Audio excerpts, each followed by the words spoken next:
Okay, so in today's video, we're going to be breaking down the new Resident Evil 4 remake trailer shot for shot. So let's get started. Alright, so one of the first shots that we really get to see is a quick glimpse of Leon talking to President Graham. Now this looks like a debriefing. He's probably, the president's probably asking Leon for some assistance to save his daughter. So that's a cool scene that we didn't get in the original Resident Evil 4, which I'm actually really excited about. I really like that they're not just, making it exactly like Resident Evil 4, but they are adding to it. And I wonder if we're going to get a longer cinematic rather than it just starting right at the car like in the original Resident Evil 4. All right, so then after we see a Capcom logo right behind a forest. So in this next shot, we actually see Ashley, and this was a little confusing at first when I saw this because I was just expecting Ashley to have her same sweater vest that was yellow or orange. But instead she actually has a jacket, a red jacket. At first I thought, hey, is that Claire? But no. Now people did comment in the live stream that I did where I reacted to the state of play that Ashley's attire is very similar to her costume, her concept art costume for Resident Evil 4, the original one. Now what's interesting about these couple of shots of Ashley running in the dark of what looks like the outskirts of the village is that I don't know if Ashley has escaped. And so that just piques my interest because this might be a scene in the game that they've added. Maybe we get to play as Ashley again. If we remember in the original Resident Evil 4, we did get to play as Ashley once in the castle. And I'm curious to see if we're actually going to have that same thing happen where we get to play as Ashley a lot more. It kind of begs the question, is Ashley going to be able to have some kind of melee weapon?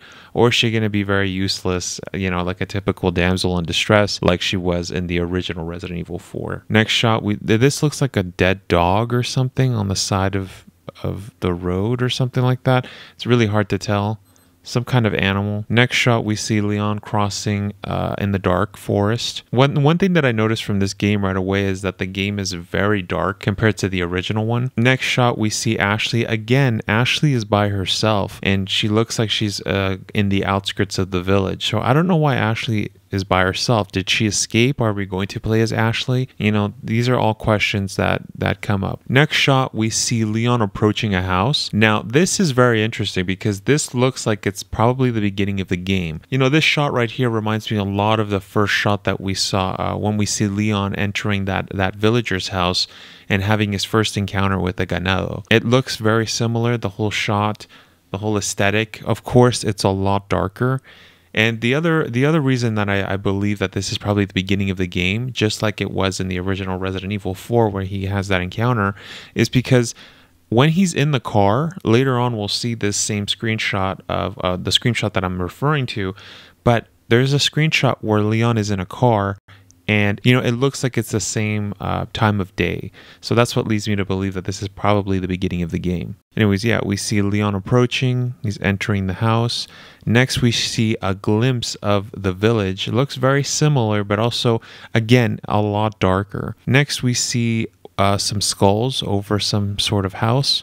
Now that's something new. We've never seen that in the original Resident Evil 4. Next, we see some kind of photo that's burning of someone. Now in this next shot, we actually get our glimpse of Luis Serra. Now what kind of surprised me about this shot is that Luis Serra was the voice acting for this character was a little weird. He almost sounded like an American guy trying to make a Spanish accent.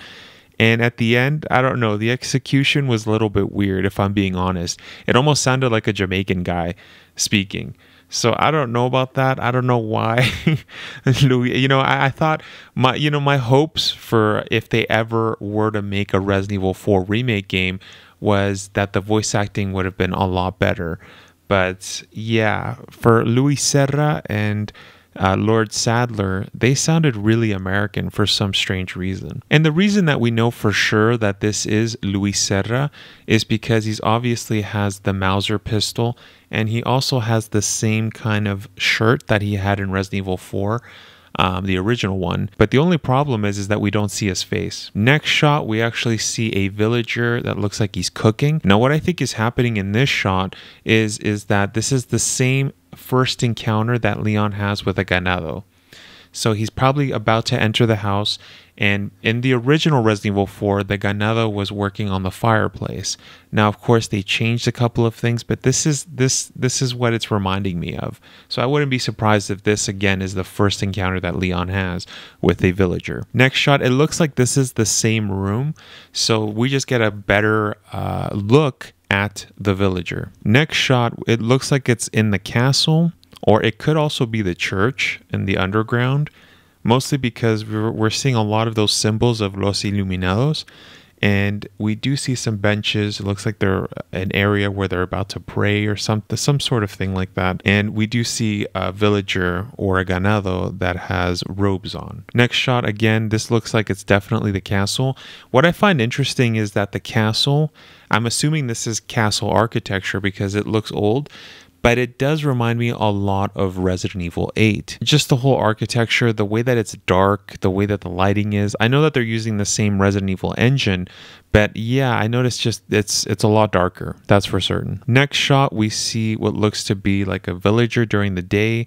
We see two villagers. Now, this next shot is very important because we actually see Ada Wong. Now, these shots happened incredibly quick. So actually, the first time that I watched this trailer, I completely missed this shot. You know, I'm pretty sure that I blinked or something and I missed it completely. I just assumed that it was Ashley because I did see that there was a woman wearing a red shirt, or I thought it was that red jacket that Ashley had. But then after, breaking it down and looking at it, you do see that this is definitely Ada. She's got black hair. She's wearing a gun. She's wearing a gun holster with, a gun right there. And it looks like she's got a red sweater this time rather than a red dress, which is a little weird that, yeah, she doesn't have a red dress, even though that's something that's always been a part of the character, even though it never really made much sense that, you have this woman that's wearing a dress and going around fighting a bunch of zombies, but, in this case, the ganados. But it's interesting. It's definitely interesting that they're going with this look. Next shot, again, these shots happen incredibly quick, so sorry if it looks a little blurry, but we actually see Leon and he's fighting the river monster. Next shot, now again, it's very dark, and I think that the developers are doing this on purpose. Capcom isn't giving us too much detail, but this is definitely what I'm assuming to be Chief Mendez. Mostly because if we zoom in, we do see that this person, whoever they are, first off, they're wearing the same kind of leather jacket that Chief Mendez was wearing. We do see that he does look pretty tall. Now, he doesn't look massive, but I don't remember his exact height. And we also see that it looks like right underneath his nose, we do see a whole black area. So this looks like the typical beard, but he also looks like he's wearing some sort of hat. So that looks like an addition to the character's model. Now, for the next shot, we actually see Leon looking at his hands. Now, what's interesting about this scene is that it reminded me a lot of the scene when Leon passes out after fighting the river monster, and then all of a sudden he has a dream of Lord Sadler injecting him with something, and all of a sudden he wakes up kind of screaming because he notices that something's inside his body, and you kind of get that scene where he's, all of his veins are showing and something's moving inside of him, and he wakes up and he's like, oh, and then after he calls Hunnigan. That whole scene, this whole shot right here is reminding me of that scene. So I wouldn't be surprised if this is probably after, again, he's fought the lake monster and they're just recreating that scene with modern graphics. Next shot, we see Ashley. Not much to say here. We can't really see much in her reflection. We can see something on her right eye. It looks like she's looking at a dead carcass or something. It's really hard to tell. Next shot, again, this shot happened incredibly fast, but we do see a ganado or a villager attacking what looks to be Leon. What I can only assume he's attacking Leon, but with an axe. And the amount of detail that they're putting in these villagers looks really incredible. I mean, graphically, this looks really amazing. And that's something that I spoke about on my live stream is that I'm curious to see if we're going to have different types of villagers, if every villager is not going to look the same, especially since in Resident Evil 8, we were mostly fighting lichens, so they all look the same. And I wonder if, every time we get into an area, if they're really going to make use of the hardware and make it so that, it doesn't look like we're fighting the same character compared to the original Resident Evil 4 game or even Resident Evil 5. We fought a lot of the same characters, but That's just wishful thinking on my part, because I was thinking in the live stream that a counter argument to that is that Resident Evil 2 Remake, there weren't that many different zombies that were running around. And so, it would be awesome if every villager looked completely different, but no, I think that's asking way too much for the hardware that we have now. Next shot, it looks like this is the church, and it looks very different from this angle. The time of day, again, it's very dark. We see a lot more trees. We also see a lot of crows. So I'm excited to see if we're going to be able to shoot the crows again, because everybody did that. I think that was one of the funniest things about Resident Evil 4 is that you could shoot a crow and he would drop like a grenade.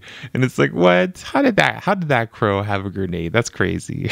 Next shot, we see a glimpse of what looks like an Los Iluminados symbol. Now, what's interesting here, and this is what I mentioned in the live stream, is that these arms that are crossed it reminds me a lot of Resident Evil 8. Especially in the village area, every time you would go to another area where there was another lord, you would need to add something to the key that you already had, and you would add angel wings, and that's reminding me a lot of this.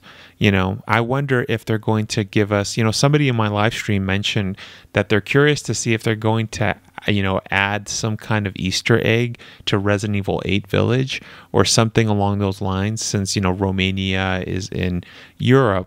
But very interesting. I don't know if we're going to get a connection to Castle Dimitrescu and Lord Salazar's castle. That would be very interesting, and that I have to give credit to the person in the live stream. We also see a small glimpse of Lord Sadler, but it's really quick. It's really hard to see. Next shot, we actually see what looks like it's the beginning of the game. Now, this was the shot that I was referring to at the beginning of the video, especially when Leon was entering the house, because, again, the temperature of the color temperature is the same. So we know that this is the same time of day.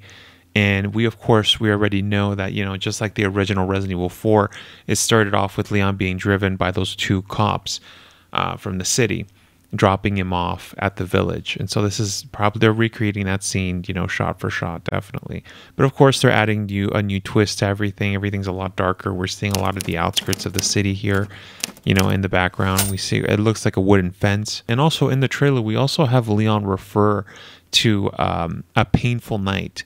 And I think personally, when he mentions that, I think he's referring to what I can only assume is the raccoon incident. I definitely think that that's exactly what he's referring to. And then he goes on to say, but this time I hope it's different. And then after we have Ashley, of course, he pulls out the picture of Ashley, looks at her, and that's when he says, I hope things are different now. And then we also get a shot of Leon entering the village outskirts, or what looks to be the village. It's hard to tell. And then we get March 24th, 2023. And then right after, we get a bunch of shots that all happen in succession, like really quickly. It was really hard to capture, so I might have missed some shots. But yeah, the first shot, we actually see Leon. It looks like it's Leon. A close-up of him in the forest. Next, we see just a villager's house in that fireplace. And now this could be that same fireplace that the guy was cooking, though I think it's a little different. It's hard to tell because it happened so quickly and it's very foggy. There's like a filter over the whole thing. Next shot, we see what looks to be a bridge. Now, of course, that reminds me right away of, especially when you're in the village area of the game, you stumble upon a lot of bridges. And so, yeah, it makes sense that they're bringing that aspect back to the environment. Now, this next shot, we actually see a gate, and this looks exactly like the same gate that Ashley was right next to near the beginning of the trailer. And then after, we see in this forested area a villager with some sort of axe ready to attack. And then of course we get the announcement that PlayStation VR 2 content is also in development for this game. Now, what I find really interesting about this PlayStation VR 2 integration is that hopefully the game is in third person. And then after, the fact that you can also play the game in VR, so essentially in first person, is quite cool. You know, I think that's very interesting that they're going that route. But yeah, but that's the end of the trailer. That's the end of the breakdown. That's everything we know so far. Let me know down in the comments if I've missed anything. Because like I said, there's a lot. I don't know if this is a trailer or if this is like a teaser trailer. I'm going more with like a teaser because a lot of the shots were very quick. So I might have missed another shot that, you know, that I didn't get to, you know, I wasn't able to capture to screenshot. So let me know if I've missed any hidden details. I would love to have a chat down in the comments. Also, make sure to knife the like button if you guys enjoyed the video. And also, thank you so much everyone for watching, and I'll see you guys in the next one when you return to the world of Resident Evil. The right to be a god. That right is now mine.